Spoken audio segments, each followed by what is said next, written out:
finally here. It only took like what, 6 years? Breath of the Wild was, I guess I would have considered it not just one of my favorite Zelda games, but possibly one of my favorite games, just in general. Granted, it's got problems as with anything, but I did really enjoy it. I mean, it's the first open world Zelda, so there's a lot to unpack, but it definitely did away with a lot of conventional Zelda stuff. No real dungeons. I mean, you got the Divine Beast, but those have their own like ups and downs. They kind of all generally have the same vibe going, but the hey, you got this giant mechanical like beast that you can adjust to help you solve the puzzles. Like that was kind of cool. I mean, sure, the bosses themselves were kind of all kind of the same. I mean, they had like different shapes, but I mean, they're all Blight Ganons, so you know, the world also did feel a bit empty in places because, like, yeah, you got Korok seeds here and there, you got enemies, you got like stuff to collect, but there were several areas that were just kind of, didn't have a lot going on. And the shrines were good, but there were some issues there. There were a couple blessings that, like, why was that a blessing? I didn't have to do anything to get here. Or there were some like puzzle shrines where it's like I already had to do a puzzle just to get in the shrine, so why am I having to do another puzzle? And there were so many tests of strengths, just so many. And the story was kind of, the story was kind of non-existent in places. I mean, sure, you got like flashback cutscenes, but what did those really add? Those were like, oh, these are your memories. Okay, but what does that do? How does that affect this story now? I mean, it was fine. I mean, I liked it, but there were just these certain things that just kind of like dampened it, And then of course everyone complains about the weapon durability. Like you get so many weapons, and they just break after a couple encounters, and it's like, okay, why? There's no like, oh, I can get attached to this weapon or anything like that. And there were like a couple unique weapons that kind of sucked. So it was like, okay, why is this here? Why does this exist at all? Because you can only get it in these specific areas or in like one specific area, and then it's going to break really quick. So why? And then they'd had like voice acting for the cutscenes, but they didn't really commit to it. There wasn't a whole lot of voice acting. And I was like, okay, like I'm glad it got added, but it's like, why was this really necessary with how little it's in the game? And then the final boss was just kind of underwhelming. The first phase is fine, and then you get to the last phase, and it's like, I'm literally not going to get hit by anything unless I intentionally get hit. And it's literally just like, shoot the arrow at the target. Sure, okay. I don't know. Again, still a good game, but got some issues. And that brings us to Tears of the Kingdom. Tears of the Kingdom is a lot like Breath of the Wild. I mean, it's a sequel. We all knew it was going to be a sequel. You're using the same assets, and early on they announced, oh, it's the same map too. So we're like, okay, how different is this really going to be? A lot of people were worried, oh, is this going to be a true sequel? Or is this going to be just like a copy paste and not really a whole lot put into it? And honestly, Nintendo rarely does that, the latter. They usually like try to go above and beyond. Of course, the worry's still there, or was still there, but I can safely say Tears of the Kingdom is like beyond anyone's expectations by a mile or two. I mean, just from that final like pre-release trailer, oh my god, like it was kind of funny watching it, because up to that point, I mean, like in retrospect, they had given us a lot of info without really confirming anything, or without really making it clear that, oh, this is like an actual thing that's gonna be there. Like there was, even despite how much they actually showed us in some of the earlier trailers, it really felt like that last like pre-release trailer felt like a Rest of the Owl situation. It's just like beyond just like shots of stuff where it's like, I can't really tell what's going on here. That's cool and all, but what is this? It was kind of like, oh, well, that's confirmed. Oh, wait, what's going on here? Ooh. It was just like a lot all at once. And I think that final trailer is what convinced people, like, oh yeah, this is going to be like a brand new game. Like, yes, it's a sequel. Yes, it reuses a lot of assets, but it's going to be completely different. you're not even playing the same game. And then when I actually got the game, it was $70, which is more than like games have been for a long time. And I was hoping that Nintendo would be kind of immune to that, but they were not. But even within like the first, I don't know, like hour or two of the game, I was like, oh yeah, this is worth the $70 price tag. I'm still upset that I have to pay $70, but it's worth the price tag. There is so much going on in Tears of the Kingdom. It's actually a little bit overwhelming how much is different. Now the opening segment of the game, it's slightly different. Instead of short cutscene, start the game, go, and then you're like, I don't know what's going on though, but okay, I guess I'll just start playing. Instead, it's get a semi-short opening sequence, get a cutscene, and then wake up, which is like, okay, the opening segment's a little long comparative to the first one, but again, this is also a sequel, so understandable. You gotta do a little bit of setup, like how did we get here, blah blah blah, I don't know. But then, much like Breath of the Wild, you're in this tutorial zone that you can't really easily get out of until you do the 4 shrines or whatever. The shrines are still a thing in this one, but they're quite different. It's a lot of physics puzzles. And in Breath of the Wild, there were a lot of tests of strength. I mentioned that. There's something similar in this. I think it's called the Proving Grounds, where you just have to fight a bunch of enemies, but there's usually some specific thing that you want to focus on. Like, there's one where these little robots chase the enemies down, and you can just like attach stuff to the front of them, and then you barely have to do any work if you play your cards right. There's one that's all about like knocking pillars down that on platforms that enemies are standing on. There's usually something to it. There's a lot of like combat tutorials as well that teach you like certain controls and mechanics. One of them I found really, really late game when I was like, oh, I'm just trying to finish up the rest of the shrines, and I'm like, oh, I clearly missed this tutorial, but it obviously didn't hurt me that much to not get to it. But at any rate, as I said, shrines are still here. You do 4 shrines in the starting area. It is kind of annoying. You do 3, and then you go to this place that they're like, oh, after you do the 3 shrines, go here. And then it's like, oh, whoops, there's one more. It's like, why didn't you just have me do 4? Why are you making me backtrack?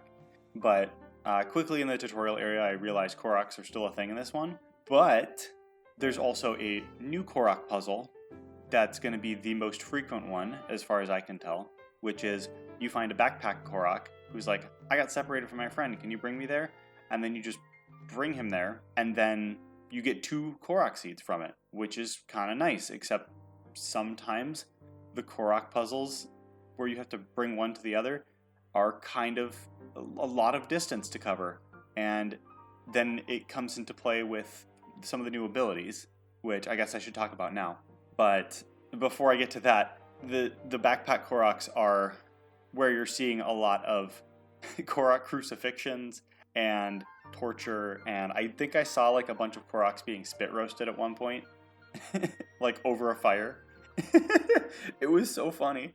Like literally, within the first couple days, people were doing that, and it's probably because there were just so many Korok seeds in the first one, so anyone who wanted 100% it just was like, this is torture, and this new bring one Korok to the other is kind of torture. So, torture the Koroks, I guess.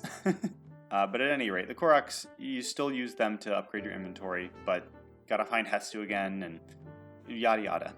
Anyway, the abilities. Let me get to those. One of the first ones we found out about was actually Ascend and Rewind, were the first 2 that we officially found out about, but they didn't really say much about them early on.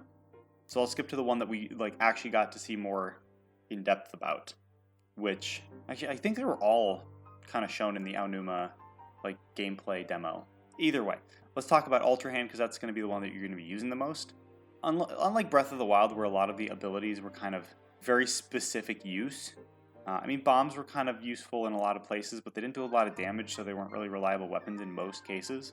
Cryonis was only usable around water, so it's like, okay, well, there's like an entire desert section, so what good does that do me? Magnesis was useful only on metal objects, which isn't a whole lot of stuff in the game, so it was like, whatever. And then stasis was actually incredibly useful, but that was like the only one. And there was, it was mostly like shrine puzzles where you actually get real use out of it, but otherwise you have to kind of like find your own use for it. But just Ultra Hand is probably what you're going to be using the most in Tears of the Kingdom. You're basically doing Banjo-Kazooie nuts and bolts again, but this time it's actually fun. And not only that, it's also kind of like Magnesis, but better. The only, I would say, downside to Ultra Hand as opposed to Magnesis is Ultra Hand cannot go up as far. You've got like a height maximum, more so than Magnesis, or less so than Magnesis. It's not as high up, either way. But Ultra Hand you're going to be using to build stuff, and there's a lot of stuff to build. Literally, like, day 3, I saw someone build a Gundam, or like an orbital defense laser. It was like, oh my god, why? Like, oh my god. People went crazy with the stuff that they built with Ultra Hand. Now, for the most part, you're going to be using it for just like basic puzzles. You're going to be like, oh, I'm going to make a platform. I'm going to, make a boat to go across this water. I'm going to make myself a set of stairs. I'm going to make a car to drive. For most people, they built the hover bike, which does not break. In fact, a lot of the Ultra Hand machines that you can build will break because certain parts have a use limit, which kind of sucks. Like there's a glider. You're going to be using the glider a lot, especially in the Sky Islands. And it's got a use limit. Eventually it breaks, which is kind of frustrating. So a lot of people use stuff like the hover bike. But either way, yeah, Ultra Hand, you're going to be using this the entire game, like all the time. Is there an item in like a pool of water that you can't get to? Use the Ultra Hand. Are you building a machine? Use the Ultra Hand. You want to break a box without destroying your weapons? Use the Ultra Hand. It is probably the most versatile of all of the abilities, but unlike Breath of the Wild, the rest of the abilities are almost equally as useful if you can, use them to the best of, their use, I guess. And then where the Ultra Hand fuses, objects together, you also have another fuse, which is, I think, actually called Fuse, which fuses things to your weapons. And this one I've seen a lot of complaints about because it's kind of annoying, and it is. Because you can't just pick up weapons. You could pick up weapons and just use them, but you're not getting the best out of your weapons if you're doing that. Because they have something where they make an excuse for why weapons kind of suck now. You can get weapons that are, at their best, like the way they used to be, but you can only get that in certain sections of the game, which I'll get to. And for the most part, the only use you're going to get out of the weapons that are available is by fusing them to other things. And in the Aonuma gameplay demo, we did see him like fusing a rock to a stick. And, this construct had a wooden board fused to a stick and it blew air. And there's a lot of those types of interactions. A lot of items that used to exist don't exist anymore, and you basically have to reverse engineer them, like the fire rod and the ice rod and the lightning rod. You basically can just put gems on the end of a sword, and now you have those rods again, except it's not quite the same. But the most use I actually got out of fusing weapons was fusing monster parts to the end of them. And I think that's what you're supposed to technically do. But early on, I was fusing weapons to each other and just making extra long weapons. Only problem with that is the weapon on the end breaks pretty fast. But if you have, if you fuse a monster part to a weapon, it seems like it, works out a little better for a bit longer. And they can be pretty strong. So yeah, a lot of the complaints I saw were just like, oh, it's annoying, you have to do it all the time if you want any decent weapons. And yeah, but you're also going to constantly be getting stuff to fuse together. Yeah, it kind of depends on what point of the game you're at. Later game, it's going to be hard to find really good weapons. But through most of the game, if you can just find an enemy encounter and just fight them, you can walk away with some half-decent weapons most of the time. Maybe not amazing, but at least half-decent. And depending on which enemy variety you're fighting, you'll get, different monster parts, which will give you different heads to your weapons, or different blades, or blunt objects, or whatever. So yeah, you won't be short on weapons, ever, but you might be short on good weapons, legitimately good weapons. So I guess that's a little bit of a problem. But there's also, a ton more enemy encounters just in the entire game. So it's a little less of a worry, but it's a little more of like, tediousness. It's a kind of a hassle, but I don't know. There's positives and negatives to it, so take away from it what you will. I did both like and dislike it, so I don't know. Either way. All right, this is the risk with this game. I talk about one thing and I go on like 5 tangents. I was talking about abilities. So next ability is Ascend, which was shown in a very early trailer, but we didn't really understand what it was about. I thought it was a method to get to the Sky Islands, but really it's just, oh, is there a platform above you? Or are you in a cave and you want to get out? Here, just go through the ceiling. And honestly, Ascend is... I wasn't sure how much it was going to be used, or how useful it was going to be. You can use it all the time. It's incredibly useful. In fact, one of the cheats, and one of, I think, is going to be used by a lot of speedrunners, most likely, is you can literally use Alt or Hand to pick an object up, put it above you, use the final ability to keep it in place, kind of, and then use Ascend to go through it. Yeah, and it's just literally just a floating platform. You can go through it and then just jump up to another ledge. And there's also a lot of puzzles that require Ascend to get through. And there are some like somewhat secret areas that you might only be able to get through by using Ascend. And it, like, again, I was surprised how useful Ascend was, but oh my goodness, it's pretty useful. The one kind of issue I have with it is there are a lot of areas where you are not allowed to use Ascend. Sometimes you can kind of cheese it, like, oh, I'm not really supposed to use Ascend in this area, but I kind of found this one corner of the room that lets me. But it's kind of incredible how much it seemed like they were trying to prevent you from using Ascend throughout the game.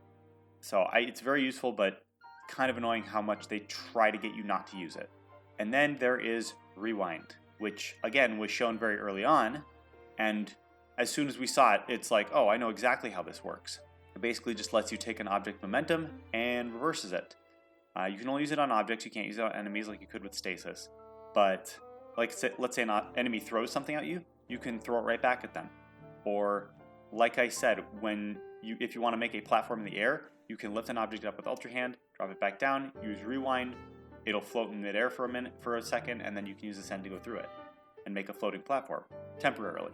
But it is also one of the methods you can use to get to some of the Sky Islands, because there will randomly be rocks falling out of the sky. Now, a lot of them either won't be close to any islands, or will only help you get to very specific areas, and then will only usually help you get to certain elevations.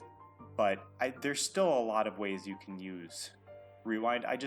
I felt like it wasn't as useful as I thought it was going to be, but it was still useful. And these 4 abilities, like in combination, you can do a lot of cheese with the game, and it's really fun. But for sure, trying to relearn, kind of in a sense relearn the controls, was it was a nightmare. But, I still had fun. Anyway, once you get those 4 abilities, you have a chance to go from the tutorial island down to the surface. And then you start to notice, oh, not only are the Sky Islands a new thing, but literally the main overworld has a lot of changes. There's new, like, sort of towns. You get to other towns later, oh, these have changed. Things are different. And you get to certain areas where the stuff was before, like old shrines and old towers. Those are all gone. The Guardians are, I think, all gone. I think there was like one somewhere in the world that's still there, but it's like on top of a building or something, and it's just aesthetic. It's not actually really anything. But man, the people of Hyrule have really made an effort to clean things up, which good on them, I guess. But right away, you go down to the surface, you can kind of, ping stuff on your map as you're falling. I think doing the zoom in function where you can like set markers, I think that either freezes your spot in the air or makes it so you fall a lot slower, which is incredibly useful for like multiple segments. And then anyway, you fall all the way down. In the tutorial area, it shows you that if you fall into water, you're fine. Like, you're not going to take any fall damage, even though, in real life that would literally kill you instantly. But yeah, you fall down all the way to the surface. You land in a pool of water, and then you get to your basically hub area, which is right in front of Hyrule Castle, which in Breath of the Wild was not really accessible until later unless you really knew what you were doing, because there were a bunch of Guardians everywhere and they would just kill you instantly. And by this point, you're down to the surface. In Breath of the Wild, when you finish the plateau, you get the paraglider. In this, you do not have the paraglider yet. Like, you get it on the surface, you've got, like, nothing. You've got your abilities, and that's about it. And once you get to this hub area, which is called Lookout Landing, that's where you get your paraglider. That's where you're kind of given the start of the story. Like, Lookout Landing is incredibly useful. There's a goddess statue there. There's a bed in the center once you talk to a guy, and then you can go, like, underground, and then there's a little area where there's some people to talk to. There's a cooking station. Once you find Hestu the first time, he'll go to Lookout Landing and hang out there for a bit. There's, like, a clothing shop where you can rebuy stuff you've already bought. So you're probably going to be spending a fair amount of time there. You know, not incredibly long, but you'll probably go back there once in a while here and there. And then you can also, once you get your paraglider, you can also, I think it's once you get your paraglider, you can also get your access to the first tower, which towers are a little different this time. You don't just climb to the top and, like, get a map. Instead, they shoot you up into the air, which will help you access some of the Sky Islands, and then you'll start falling down, and then you can, glide, you can ping stuff with your map marker. It's, in a sense, it's more useful, and also, like, just weird and different. I don't know. It's an interesting way to do things, and it's basically like, oh, the Chica towers are gone, well, we'll make our own towers, and they'll just, like, blast you into the air. Some of them do have puzzles involved to get to them, but, a lot of them are just, like, walk up there and just do the thing. Although sometimes you'll have to talk to a person, or you'll have to find, like, a hidden cave or whatnot. So anyway, you could, once you get to the surface, just go anywhere, but Lookout Landing is somewhere you should absolutely go. But past that, you talk to Purah, and she's like, hey, go do the story. Here's where it is. You don't have to find the Sheikah village this time. I mean, you can still go there, but you don't have to find the Sheikah village to get your, hey, go here markers. You just get them once you talk to Purah, which is at Lookout Landing, which is the first area you have. And it's the same 4 areas as in Breath of the Wild. You have, Gerudo Town, Rito Village, Goron City Village, whatever, and then Zora Domain. So, I mean, if you played Breath of the Wild, you know about where to go. But interesting enough, they kind of tell you where you should go first, because that's where a lot of important stuff is along the way. Which, in Breath of the Wild, you can do the Divine Beasts in any order. It kind of depends on which champion ability you want first. Which for me, and for a lot of people, was always Revali's Gale. It was the most useful ability for traversing the world. It's, it gives you a big gust up in the air, which helps you climb stuff, which helps you get places. So in that sense, it was the most useful. Not the most useful in battle, but the most useful in nearly every other aspect of the game. And this time around, the champion abilities are different, and they do still have their uses. And they basically tell you, hey, go to Rito Village first. Like, yeah, okay, sure. And again, along the way to Rito Village is a lot of stuff that you really want to encounter, which I'm glad they kind of tell you where to go, but allow you to do whatever you want. On your way to Rito Village, you'll discover how the new memories, basically the new cutscene system works. Instead of getting a bunch of pictures and having to kind of figure out where the hell those pictures are in, like, the vast world, and then having to get within, like, 100 feet of it and then see a little glowing spot, maybe. No, this time they are giant crop circles, or as they call them, just giant geoglyphs in the ground. They are very, like, visible from the sky, so they are easy to find. And all you really have to do is take a look at the geoglyph from an aerial spot, and then look for a tier somewhere on it, and then make sure that tier is filled in. Like, a lot of the tiers will just be like a drawing of a tier, but they won't be, like, colored all the way in. You want to find the one that's colored all the way in on that geoglyph, and then that will just give you the cutscene. Sometimes it's a little bit of a, trek to try to find which spot has the tier, because some of them are kind of not as easy to find on the geoglyph. But just getting to the geoglyph, super easy. Like, if you are confused as to where the tier is on it, you can always come back later, or you can look it up on the internet like everyone else does. But that first geoglyph you encounter gives you the start of the story, and then Breath of the Wild cutscenes didn't really have a particular order to them, as far as I could tell. But Tears of the Kingdom absolutely does have an order. They have a chronological order, and if you get the wrong cutscenes in the wrong order, you will get major story spoilers super early.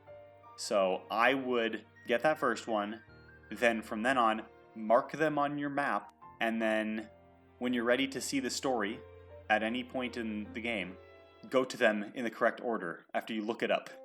Because I watched a couple streamers go to one of the geoglyphs that was supposed to be like encountered close to last, and they were like, oh god, did I just find the last one? There is a last one that you get after getting all the other ones, but like the one before that. So just be careful, or you'll kind of ruin the story for yourself to a degree. And the story this time around, I would say, is more compelling, just because like there's an order to things. There is like a chronological, either way. After getting that geoglyph, you'll walk up a path and hopefully encounter Hestu. He's kind of not in a spot that you'd expect. Like, to get to Sheikah Village in Breath of the Wild, you basically had to pass him. I think in Tears of the Kingdom, you don't really have to pass him. You'll most likely pass him if you go the most direct route, but I feel like he's easily missed. So just make sure you find him, because otherwise you won't be able to increase your inventory size, and they just throw stuff at you. So you'll want it. His encounter also introduces a new enemy called Evermeans, which are walking trees. The only two ways that I know of to defeat them is to use fire or some sort of blade to cut them down. Any blunt objects I don't think will hurt them at all. Like, they're immune to blunt. So just keep that in mind. Oh, they're also immune to stabbing, because that's not cutting. And around that area, you'll also encounter a cave. And, like, I haven't even gotten started here, and I've already introduced, like, 5 new mechanics. No, not even 5. I've introduced, like, 10 new mechanics, I think. But this just keeps going. Like, I'm not even done yet. So caves are a new thing this time around. You know, in Breath of the Wild, there were a couple caves, but they were just, like, not very big, not very interesting. You know, whatever. But this time around, there are lots of caves. They have big winding paths. If you want to go in them, you can use Ascend to get to the top of tall mountains and such. But also, you want your, extra armor sets. You want, like, the climbing gear. You want the rubber armor. Anything that's going to be really useful to you. You're going to explore the caves. And these caves feature some new enemies. The likes are back. Those are usually in caves. There are a couple that are outside of caves, but for the most part, you're going to find them in caves. And then there's also the Horriblins, which I hate, and they're awful, and they are created by Satan. They basically climb around on ceilings and go, ah, ah! And then they like swing really long spears at you. They have incredible reach, and you're going to want to shoot them down or something, because otherwise they're going to ruin your day. But yeah, there's a lot of materials and treasures and stuff that you can find in caves, so you're going to want to explore those as much as possible. They will nearly always have a bloopy outside of them, which the first time around were only in a few specific areas, but this time they are kind of just outside of most caves. So happy hunting! Also in caves you're going to find bubble frogs, which are like big frog bloopies, and you're going to want to shoot those too, because they'll drop bubble gems, which will... At some point you'll hopefully find Kilton again, and instead of the monster store, his brother will run a store, and he will basically trade bubble gems for like the monster hats and some monster parts, and eventually you can get a completely unique armor set and a paraglider cloth for it, and a fun little interaction with him.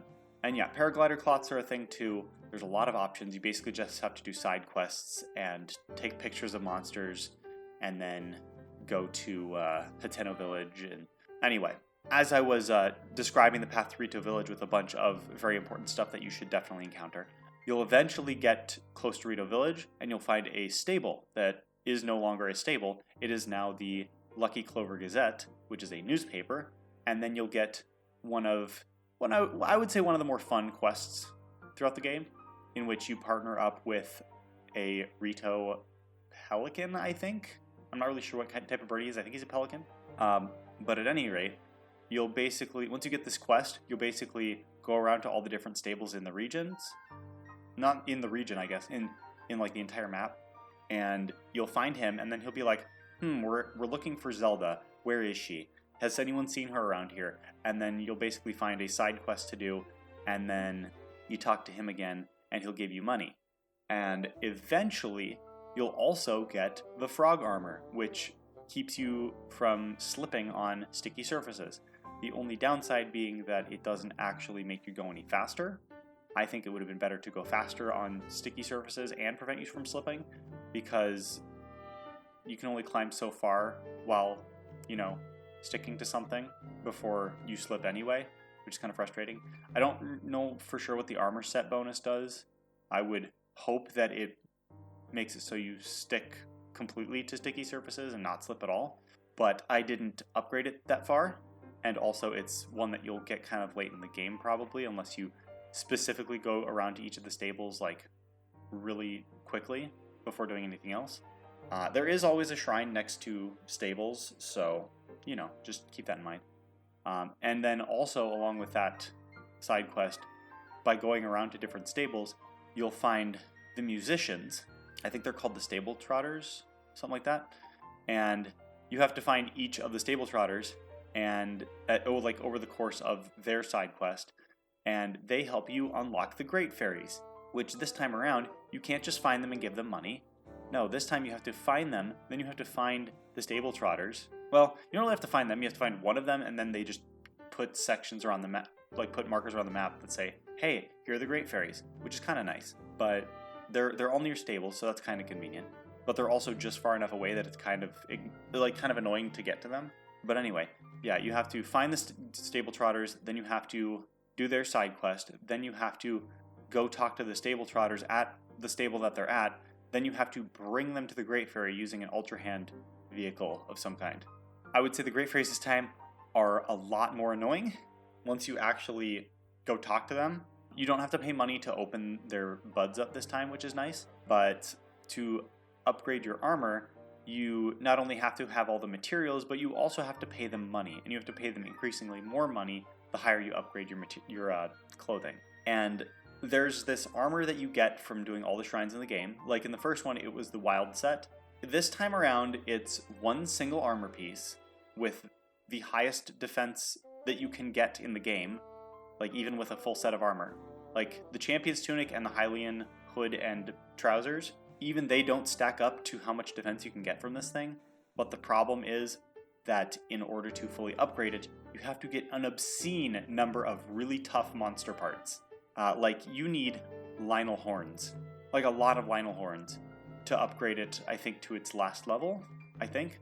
And like I would say that's not even the worst of it.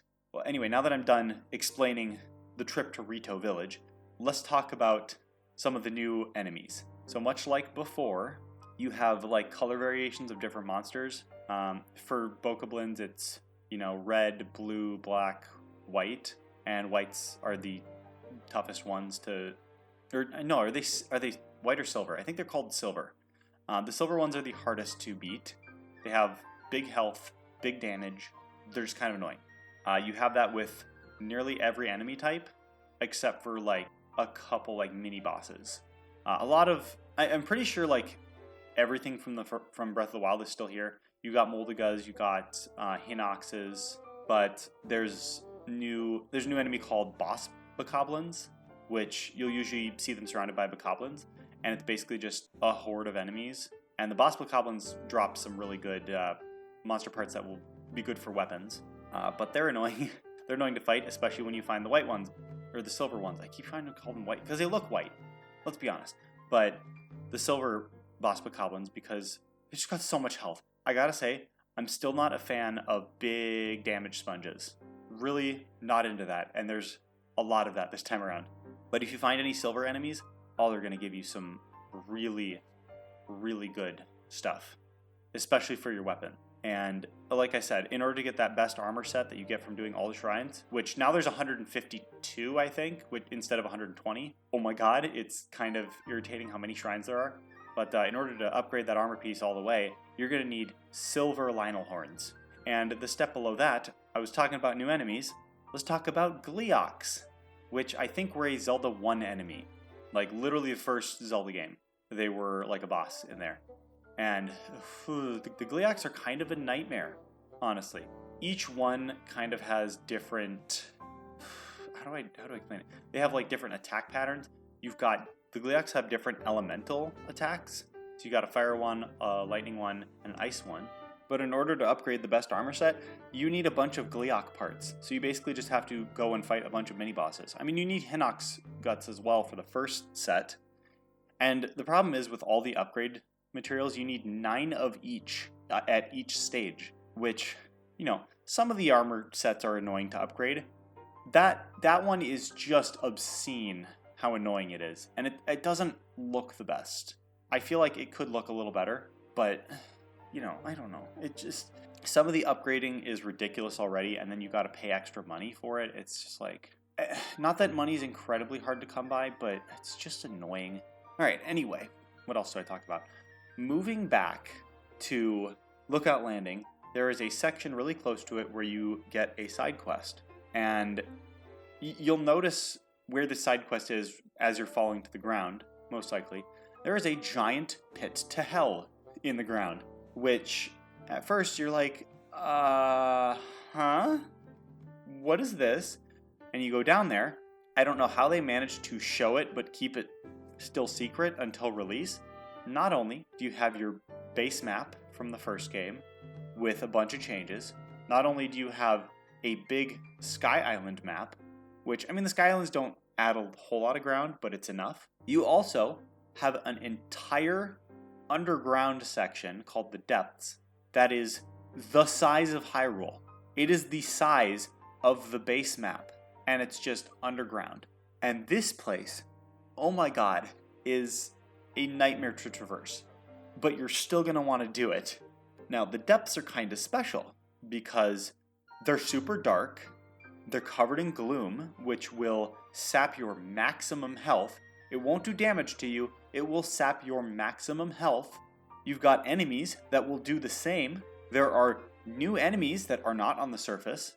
And there is something called light roots that you'll find underground. And they will basically light up portions of the depths. There is a light root for, I think, nearly every shrine on the surface. So hey, you're missing some shrines, but you've explored the depths fully? Well, now you know where the shrines are. I don't know if it corresponds to the ones on the Sky Islands, but for sure the ones on the surface. So, of course, you're wondering, what's the motivation for me exploring down there? Well, it's one of the only places that you can find Zonite, which is something that's going to help you with building anything that you maybe don't have the parts for with your Alter Hand. Although, that's really only going to be super useful if you get the surprise, well... I guess it's technically the surprise 5th ability because you still have the camera this time around, but you have to do the side quest for it, which makes you go into the depths. But we'll just call it the surprise 4th ability. The surprise 4th ability is auto build, and you're going to want to get that pretty soon. I mean, you know, you don't have to get it right away, but you'll want to probably get it as soon as you can, because let's say you have certain things that you build and you're like, man, this is really useful. I wish I had a faster way to build it. The auto build will just make it for you. And if you don't have enough parts, it will just use your Zonite to create them. So there are certain parts in the game that, you know, maybe they're only in specific areas. Maybe they're only in a shrine, like only one shrine. You can use your Zonite to just recreate those objects. And there are some objects that I'm surprised you can make with Zonite in that way. So that's incredibly useful. The Depths also has Yiga Hideouts. The Yiga Hideouts will give you Yiga schematics, which will give you stuff for auto build, which is incredibly useful. They will also give you Zonite charges? No. Crystalline something. It'll give you something that will help you increase your maximum battery, because that's a new thing with like making your machines. And if you want to increase your battery, you're going to need to collect I think it's crystalline charges. I think that's what it's called. But if you want to increase your battery, you need those, and the depths are the best place to get it. The depths also have, I would say, the majority of the game's bomb flowers. It contains the game's, I think, only muddle buds and puff shrooms, which are useful for fighting enemy camps. I kept forgetting that they existed, so I didn't use them as much as I would have liked. But either way, the depths have a lot of stuff to explore. There's even entire quest or side quest with the Yiga that I never actually finished now that I think about it. But, you can actually also fight the game's main bosses a second and third time if you go into the depths. I don't know if they're there before you beat the boss the first time, but if you want to refight those bosses, you can go to the depths and beat them, and then you will not only get something from a treasure chest. Usually I think it's a big crystalline charge, but like worth 100 or something. But they will also drop a monster part that they will not drop in their original boss encounter. And you can attach those to weapons, and they're pretty good. I think probably one of the more useful things that you'll find in the depths, though, is Poes, which, in some of the games, the Poes were enemies. This time, they just look like souls floating about in the depths, and you can bring them to what's called bargainer statues. There is one at Lookout Landing, but the rest you'll have to kind of find throughout the depths. There's one under each of the springs of Power, Wisdom, and Courage, and there's a couple that are just kind of like hidden around. But the more of those you unlock, the more that they will sell to you. They will give you a set called the Depth Set, which is supposed to, reduce the effects of gloom, but I didn't really get that much use out of them because I couldn't really tell what they actually did. It wasn't very noticeable, but maybe that's just me. You can also get a lot of the DLC armors from the first game in Tears of the Kingdom, just, if you find them. Those are found throughout the depths. And if for any reason you lose them or sell them or whatnot, you can buy them back from the bargainer statues. Same goes for any of the DLC weapons, which you can also find throughout the game. They'll sell a few other things to you, but they're incredibly useful. That's another thing you should keep an eye out for. And that's not even all the depths has to offer. There's a few other unique armor sets. There's at least one other unique armor set that you can get down there. One of the main ways you're going to use to traverse is using, I don't remember what they're called, but they're like glowing flower seeds, and you're going to use that to light your way, but there's an armor set that, makes a ring of light around you, basically. The depths adds a lot, but it's also kind of a hassle to get through. I didn't even explore half of it, I think, and that's more because the depths can get kind of exhausting. I felt like the rest of the game also got kind of exhausting, but the depths especially got really, really exhausting. Back to the surface, the main bosses of the game. In Breath of the Wild, again, it was Divine Beasts. They were kind of basic, boring. The bosses weren't super interesting to look at. They were interesting to fight, but to look at, they were just kind of it's Blight Ganon, again, fourth time. This time around, you have your classic Zelda monster bosses, and it is fantastic. And not only that, we're back to temples. I mean, they're basically kind of the same as the Divine Beasts, minus the fact that you can't really adjust how they're positioned or anything like that. But they're a bit more like the traditional exploratory Zelda temples. Throughout each of the temples, you will have one of the, new champions following you around, and you'll basically use their champion ability to activate all of the switches or whatever, and then you'll fight a classic Zelda boss, and the bosses are so good. They're really well thought out. They were really fun. They were epic. I had a great time fighting all of them. There were also a few enemies that kind of got brought back, namely in Gerudo Town. But yeah, I feel like there was a new interesting layer to the dungeons and bosses and such. I wouldn't say they were all especially spectacular and amazing. I would say the water temple was kind of boring a little bit.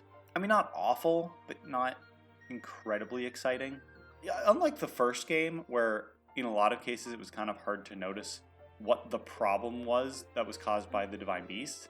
This time, the regional weather phenomenon, they're clearly experiencing problems. They're active threats. So that was kind of nice, because in Breath of the Wild, it was kind of you get to the Rito Village, and they're like, that big mechanical bird is flying up there and looking at me sideways. Oh, okay. What's the actual problem? Just don't go near it, and then you'll be fine. okay. But yeah, no, each regional phenomenon is like clearly a problem. So that was pretty neat. And once you beat the boss, there is a significant change back to normalcy that's very noticeable. So it's kind of cool. Also, speaking of changes to how things appear in landscape or whatever, Goron City is no longer on fire, so you do not need the fireproof armor to get there. It's only for like certain caves in the area, which is kind of nice. Well, also the fire temple, but you know how it is.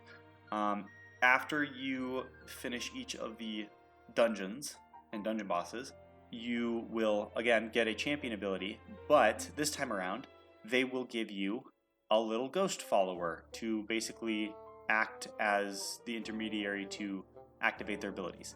And I both like and hate this.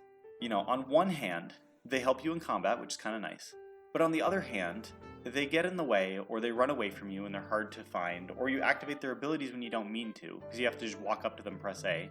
I can't tell you how many times, there's one in particular that I'm thinking of, that I walked up to it, and it would activate, and I'd be like, I don't want you right now, go away. And if I wanted to turn it off, I either had to wait out the ability, or I had to find them again while they're running away from me to fight enemies, and then press A on them again. And then there's another one that blows a gust of air. I bet you can guess which one that is. And as I'm trying to pick up items, it would blow a gust of air and blow my items away. I'd be like, thanks for that. But at any rate, the champions this time around feel they're more like characters that feel more active throughout your journey, especially because they have their little ghost followers following you, or through the temples they will be with you the whole time. So that's kind of nice.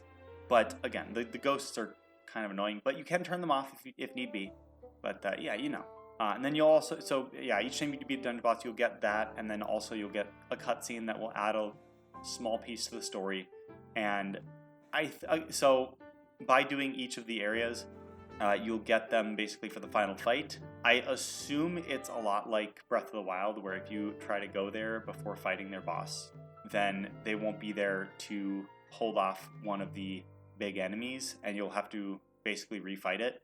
Well, not refight it because you didn't fight it the first time, but you'll have to fight it. A little hint for the final fight, by the way. Bring a lot of Sundelion recipes. Sundelions are one of your best helps in the depths, and in order to get to the final boss, and to fight the final boss, you're going to have to go to the depths. Oh my god. I'll get back to that. There are a lot of familiar characters in the game, besides just the champions. Well, the new champions. I do find it a little odd how some of them don't recognize you. Some of them do, but some of them don't. Like, Hestu acts like he never met you. You can encounter Bolson in a particular area, and he acts like he never met you.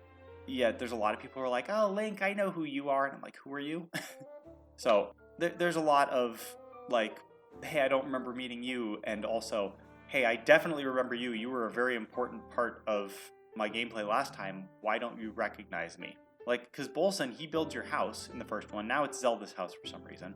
But why doesn't he recognize you? Why doesn't Hestu recognize you? Because he increased your inventory in the first game. So unless you somehow miraculously skipped him, he would have met you. But, you know, whatever, I guess. But a lot of the recognizable areas in the first game are there, with differences. I mentioned Hideouts Village earlier and Link's house. Again, Zelda's house now, for some reason. But you still have the option to get a house, and you can customize it even more than before if you go to Terrytown. But talk Hideouts first. It's covered in mushrooms, and there's an entire side quest with the Mushroom Lady and a mayoral election, and then you get a hat out of it, and the hat is ridiculous looking. And I think at some point, if you go through Robbie's quests, he will go to the research lab at Hideouts Village, and you can get the sensor, the super sensor, so you can like find shrines and then items and monsters and whatnot. He'll give you the travel medallion from the DLC the first time around, except this time you'll get 3 at a time. There was something else he gives you. I think it was the Hero's Path. So like any like of those special things that you got from the DLC before, or that were linked to the camera or the Sheikah Slate or whatever, that's where you go to get those after you do some of Robbie's side quests at Lookout Landing. So that's important to do. Go do that. The side quest with the Mushroom Lady, I guess you probably don't have to do that. Although there is a side quest at the school in Hideouts Village, where once you finish it, you can have a guy plant stuff for you. So if you are wanting something specific to be grown, you can just get a ton of it. So let's say hardy radishes, I think, is probably one of the more useful things. There are a lot of plants that aren't around this time, but there's also new plants.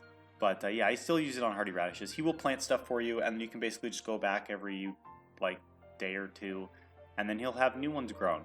For certain things, he'll grow more at a time than others, but like hardy radishes, he'll only have 2 at a time. But hey, you want lots of food? That's the place to do it. Okay, Terrytown. In the first one, you kind of build Terrytown from the ground up. That was a fun quest, and there's a big wedding at the end and whatnot. Anyway, Terrytown this time around has quite a bit. There is a side quest with, what's his name?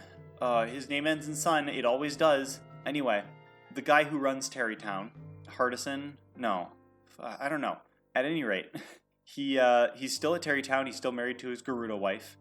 They have a daughter now, and she has a side quest, which is fun. There's a shrine thing in the town somewhere. There's also a few shops. There's one that will, disconnect weapons and weapon parts or whatever. So people have found this exploit where if you attach certain weapons that onto other weapons, you can use this exploit where you find an Octorok on Death Mountain and it will repair and add a buff to certain weapons. You can't do that with specific weapons, but you can exploit it by putting them onto regular weapons, and then you can disconnect them again back in Terrytown. So anyway, that was a lot, but you can basically disconnect weapons and anything you've attached to your weapons in Terrytown. So let's say you had something you wanted to connect but didn't want it on that weapon, or you made a mistake or something, you can go there. I think you have to pay a little money, but you can disconnect stuff there. If you get pictures of monsters, you can find Kilton in Terrytown and show him pictures of monsters, and he will have someone make sculptures of them, and you can kind of just place them around. Keep in mind, if you have a particular monster that you want in this little diorama, keep an eye out for what pose that monster is doing, because when you take a picture, it will be in that pose, as I've noticed. So that's a little fun thing to do. It's not really important. I don't think it does anything, but it's kind of fun. All right, what other? Oh, Laurelin Village, which was kind of out in the boonies, and there wasn't really much there before. Now there's a whole side quest. As I said, Bolson is there. He has this whole side quest where he helps rebuild Laurelin Village after it's scourged by pirates. You have to fight the pirates, though, and it's basically just a bunch of monsters. And I think there's a shrine involved. I don't know. So that's a fun little side quest. You rebuild the village. I don't really think there's much after that. You can get a paraglider cloth. Oh, I forgot to mention, Hideouts Village has the dye shop. That's where you switch out your paraglider cloths. All right, what other areas are there? Sheikah Village is still around. I think you have to get through most of the game before they will let you into certain areas, because they've got like a bunch of ruins just kind of around. There's these ring ruins, and they're like gated off. And they won't let you through them until you get like way far in the game. I wouldn't say there's a whole lot to do in Sheikah Village that I know of. There is one guy you can talk to if you find these star-shaped islands in the Sky Islands and take pictures of the text on these monuments, then he will give you rewards for it. Other than that, there's not a whole lot going on. I mean, it looks very different. There's not a whole lot going on. But yeah, even beyond just the base map, there's a lot to explore, as opposed to how it was in Breath of the Wild. One major difference I noticed, Satori Mountain, Satori's no longer there. Instead, if you find a cherry blossom tree somewhere and offer an apple to the statue that is at the cherry blossom tree, I think there's a statue on each one of them, he will show you the location of nearby caves, which is pretty cool. And it lasts for quite a while. What else is there? This is exactly my problem. I tried to make this video already once, and I was not satisfied with it because I just rambled. But it's kind of like, there's so much to this game. I didn't know where to start, so I just kind of guessed. And also, it makes me go on tangents because I forgot something and I want to go back to it and talk about it. It's a lot. It's kind of exhausting. But I would hope the last thing. But one other thing that I remembered that I think is important to talk about is the Yiga clan. As I said, they're in the depths. There's stuff you can do there. But you can also find their outfit, and you can wear it around them, and in certain cases they will still attack you, but it offers stealth like the Sheikah outfit, and you can use it to infiltrate the Yiga hideout. And they will teach you their earthquake technique, which, to describe it, it's that thing where they like punch the ground and like a gust of air comes up, and then if you don't move out of the way, they like rock comes out of the ground. So you can use that if you don't have a weapon on you, which is kind of cool. It doesn't really do much. It's kind of useless, and I think I'm probably going to miss a bunch of stuff, but I think the last thing that I want to talk about is the Gloom Hands. Ooh, those are, if you don't know what I'm talking about, play first, encounter them, you'll know what they are, and then come back. They are basically the new Guardians this time around. They are an absolute nightmare, and they're nightmare fuel, which even more so than the Guardians. The Guardians were already bad enough, but to have these things around now, but when you defeat them, you get cool weapons, so that's pretty neat. You also have to fight a Phantom Ganon as well, but that's where you get the weapon from. But yeah, they're pretty scary, and I like it. I love the kind of that and the depths. They're in the depths as well, by the way. They're on the surface and in the depths. Not in the Sky Islands, though, as far as I've found yet. But I kind of like how scary they are. It's kind of great. It's kind of great. And speaking of, a little spoiler, I guess, you will find one of those in the Korok Forest, because you can't get to it by normal means, so you have to get to it through the depths. And then, once you do that, you'll see that things are very bad there.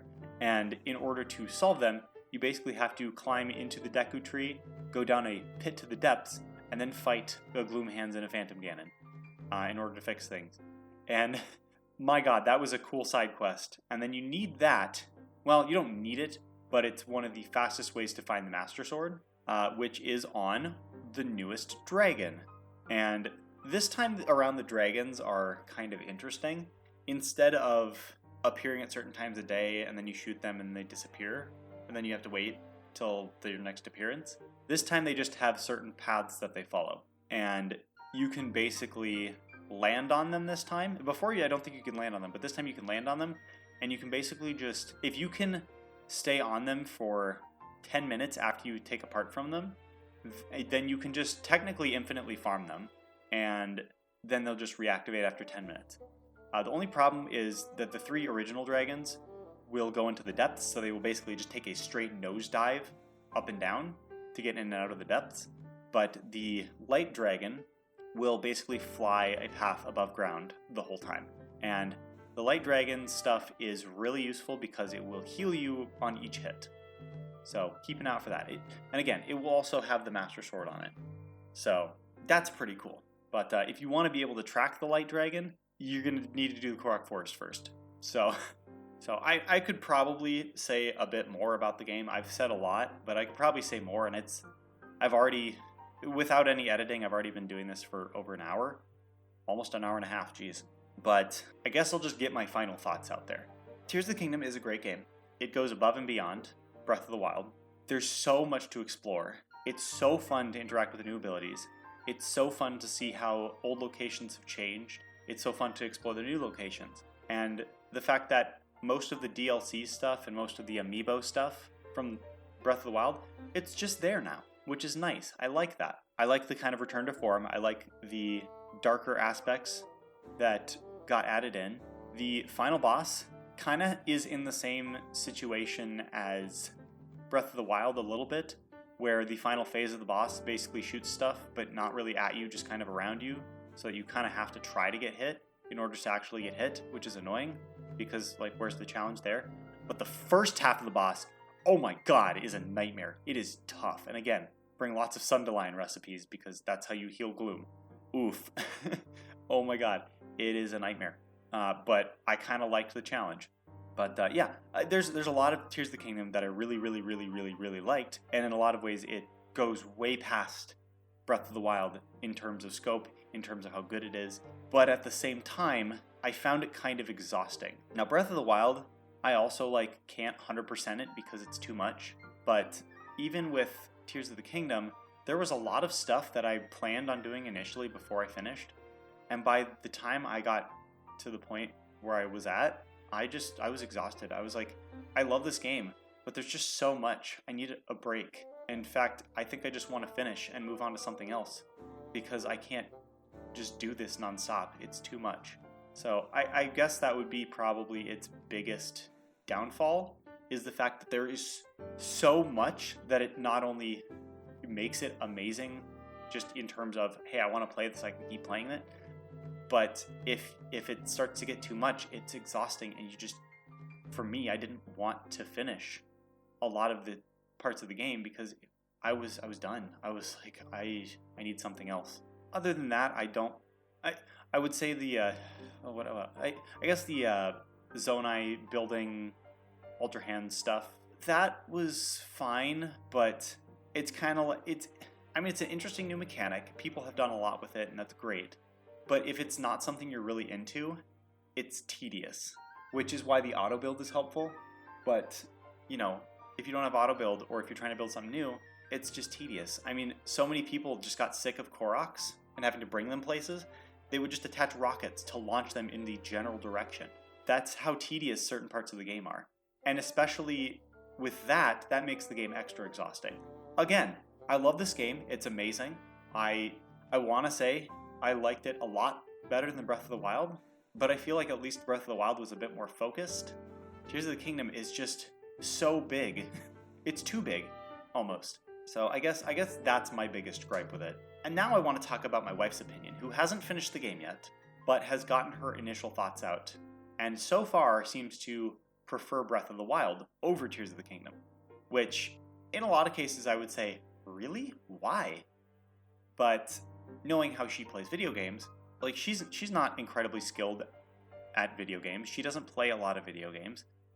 Pretty much the only time she plays video games are if it's A, something she's really interested in, which isn't a lot, or B, I tell her to. I say, hey, I want you to play this. And she'll go, okay, and then she'll play it, and she'll be like, I had a lot of fun most of the time. Sometimes there's misses, but usually I'm pretty on the mark. But with Tears of the Kingdom, one of the initial problems she had was things are too different. It's not what I'm used to, which not really a valid criticism, but, she said a lot of the new mechanics are really confusing, and I understand that. I also had a lot of trouble refiguring out the controls and trying to, muscle with the new mechanics, especially Ultra Hand. There are some shrines that are just frustrating unless you know exactly how to put stuff together, and it's not like failing these shrines or anything it's not like it punishes you, but it's a waste of time if you can't figure it out. And she's someone who doesn't really like physics puzzles. In fact, I think she would say she likes puzzles. I really don't think she does. She wants to do the minimum amount of thinking because she just wants to play and enjoy the game. But a lot of shrines this time around, they're really tough, honestly. Most of them are pretty easy, but there's a few that are like, yeah, this is kind of a struggle. And if you want to get the chests inside these areas, they're an extra struggle. And then you take the Proving Grounds into account. That takes away all your armor and weapons and gives you just stuff for that one shrine. And I can see how she'd get frustrated with that. I did expect some screaming when she encountered the Gloom Hands because she does not handle scary stuff well. And there was. That was pretty hilarious. Clearly I'm a good spouse. But yeah, I think she's also going to get exhausted by the sheer scope of things. And the depths, I think that's going to the depths and the Proving Grounds are going to turn into the major tests of strengths from Breath of the Wild for her, which she would get all the best armor and weapons before she even tried to do the major tests of strength. I think she would try to avoid the depths as much as possible until the end of the game, which is kind of what I did, but then trying to do that all at once is exhausting. And I feel like she is going to get way more exhausted than I was, way faster. So I'm starting to think, and I would say she is the definition of a casual gamer. She does not play a lot of video games. She only plays stuff she's interested in, and she doesn't like stuff to be too hard.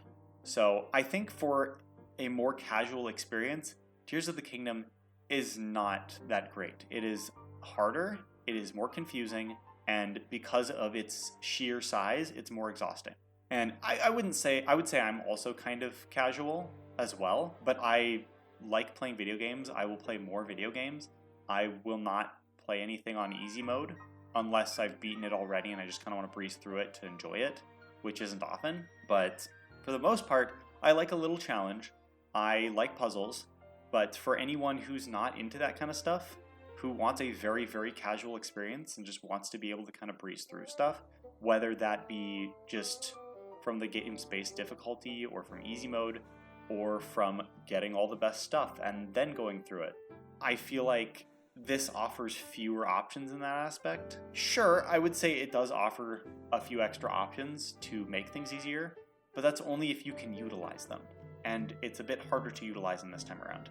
So for all Tears of the Kingdom's strengths, I feel like there are a few areas where it falls short, especially for more casual players. For people who want a more in-depth, more engaging, and more challenging experience, it's phenomenal. It's fantastic. Best game ever, game of the year, 10 out of 10. But if that kind of stuff at all frustrates you, like even in the slightest, the game gets exhausting. It's too much. It's sometimes too difficult. And I still think it's going to be game of the year, let's be honest. I mean, even like I'm on Twitter once in a while and I saw game developers from like Western game developers say, "Oh my god, Nintendo is making us look bad. How did you do this? And how did you only do it in 6 years? Even with reused assets, even with a reused map." It's incredible. Like, apparently just the scope of the main abilities of the game is beyond most developers, and that's crazy. But yeah, I'm not sure where else to go with this, but it's a fantastic game brought down a little bit by its complexity and just its sheer scope, but still an amazing game. If you liked Breath of the Wild, you'll probably like Tears of the Kingdom, unless you thought Breath of the Wild was too hard, in which case maybe don't, or maybe like look up some guides to help you out. Maybe, be able to do some of those more tedious things to get certain materials to do certain things. But people have done all sorts of crazy things, so I'm sure the guides are out there. But anyway, I hope you enjoyed listening to probably, even after editing, probably over an hour of this. I hope you enjoyed, and have a great day.